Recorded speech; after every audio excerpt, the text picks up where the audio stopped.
ದುರಾಸೆ ಬದುಕು ಯೂಟ್ಯೂಬ್ ಚಾನಲ್ಗೆ ತಮಗೆಲ್ಲ ಸ್ವಾಗತ. ಒಂದು ಊರಲ್ಲಿ ಒಬ್ಬ ರಾಜ ಇದ್ದ. ಆ ರಾಜನ ಹತ್ರ ಭಾಳ ದುಡ್ಡಿತ್ತು. ಆದರೂ ಕೂಡ ಆ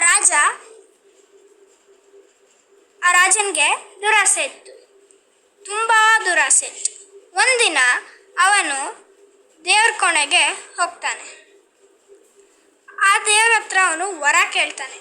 ಏನು ವರ ಅಂತಂದರೆ, ನಾನು ಏನೇ ಮುಟ್ಲಿ, ಯಾವುದೇ ವಸ್ತು ಮುಟ್ಲಿ ಅದು ಚಿನ್ನ ಆಗಬೇಕು ಅಂತ ದೇವ್ರ ಹತ್ರ ವರವನ್ನು ಕೇಳ್ತಾನೆ. ಆಗ ದೇವರು ತಥಾಸ್ತು ಅಂತಾನೆ. ಅದನ್ನು ಪರೀಕ್ಷೆ ಮಾಡಲು ಅವನು ಹೊರಗಡೆ ಹೋಗಿ ಒಂದು ಕಂಬವನ್ನು ಮುಟ್ತಾನೆ. ಅದು ಕೂಡ ಚಿನ್ನ ಆಗುತ್ತೆ. ಮತ್ತೆ ಇದೇ ರೀತಿ ವಿವಿಧ ವಸ್ತುಗಳನ್ನು ಅವನು ಮುಟ್ತಾನೆ. ಮತ್ತೆ ಊಟ ಮಾಡೋಕ್ಕೆ ಹೋದಾಗ ಚಮಚೆಯನ್ನು ಇಟ್ಕೊಂಡಾಗ ಅದು ಕೂಡ ಚಿನ್ನ ಆಗುತ್ತೆ. ಆ ಚಮಚೆ ಚಿನ್ನ ಆದರೆ ಅದರಲ್ಲಿರೋ ಅನ್ನ ಕೂಡ ಚಿನ್ನ ಆಗುತ್ತೆ. ಹಾಗಾಗಿ ಅವನಿಗೆ ಊಟ ಮಾಡೋದಕ್ಕೆ ಆಗಲ್ಲ. ಅವಳ ಮಗಳು ಓಡಿ ಬರ್ತಾಳೆ. ಆಗ ಅವನು ಅವಳ ಮಗಳನ್ನು ತಪ್ಕೊತಾನೆ. ಆಗ ಅವಳ ಮಗಳು ಕೂಡ ಚಿನ್ನ ಆಗ್ತಾಳೆ.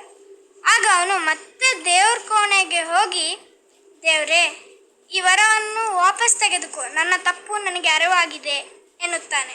ಆಗ ದೇವರು, ಒಳ್ಳೆಯದಾಯಿತು, ನಿನಗೆ ತಪ್ಪಿನ ಅರಿವಾಯ್ತಲ್ವಾ, ಹಾಗಾಗಿ ನಾನು ಈ ವರವನ್ನು ತೆಗೆದುಕೊಳ್ತೇನೆ ಅಂತ ದೇವರು ವಾಪಸ್ ಆ ವರವನ್ನು ತೆಗೆದುಕೊಳ್ತಾನೆ.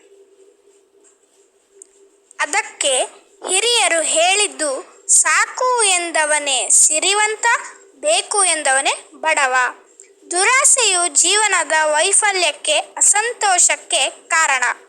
ಈ ವಿಡಿಯೋ ನಿಮಗೆ ಇಷ್ಟವಾದಲ್ಲಿ ಲೈಕ್ ಮಾಡಿ, ಶೇರ್ ಮಾಡಿ ಮತ್ತು ಸಬ್ಸ್ಕ್ರೈಬ್ ಮಾಡಿ. ಮತ್ತೆ ಮುಂದಿನ ವಿಡಿಯೋನಲ್ಲಿ ಸಿಗೋಣ.